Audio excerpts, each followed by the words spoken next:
I'm keen to go back into the story. I mean, do a lot of people still remember it as Happy High Herbs? Yeah, absolutely. I mean, and even in some context, I'll refer to it as Happy High Herbs just because people understand it very quickly. But we've been through many evolutions and transitions to where we are now.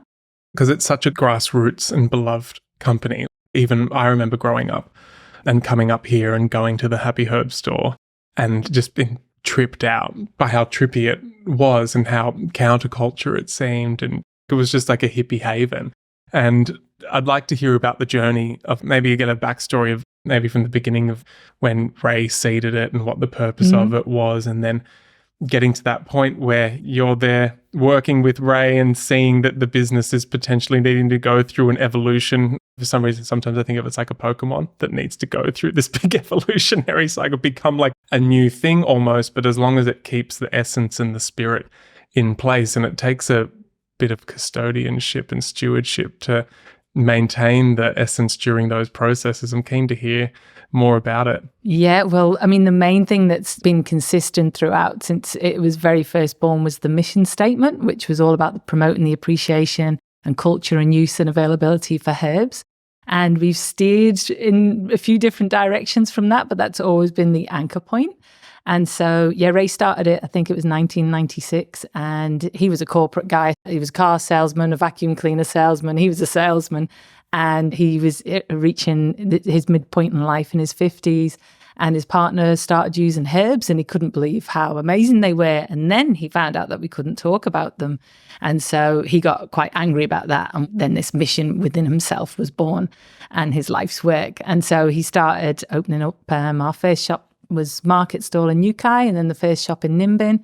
And he had about 7 shops, and he went to Woodford. And I think he put a little sign outside in Woodford saying franchises available. I think he had this idea, and then it just exploded from there. And Happy High Herbs became a franchise of about 55 shops, including America, England, New Caledonia at one point. We were everywhere. And then one of the things that started happening to the herbs was as their psychoactive benefits were being promoted, because we were very much about harm minimization and alternatives to drugs.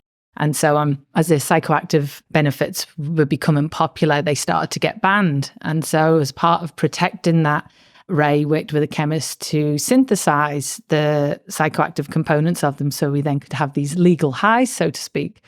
And that was great. They were all long-standing, tested, very good substances. But then at some point, the sex shops and things like that started getting onto it, and the market exploded for these synthetic kind of legal highs. And so we would then became the go-to if there was anything wrong. They'd be at the front of our shop, even though we're still selling the herbs and trying to protect those. A lot of the stuff that was out there, so much and such got hurt by this or that. And it wasn't us, but they'd be there on the front page or the Channel 7 News. And so we'd be like, that wasn't us. So they put an apology in The Guardian. And then so this kind of like stain, but also this outlandish behavior of ours became very popular, and we pioneered quite a lot in that space.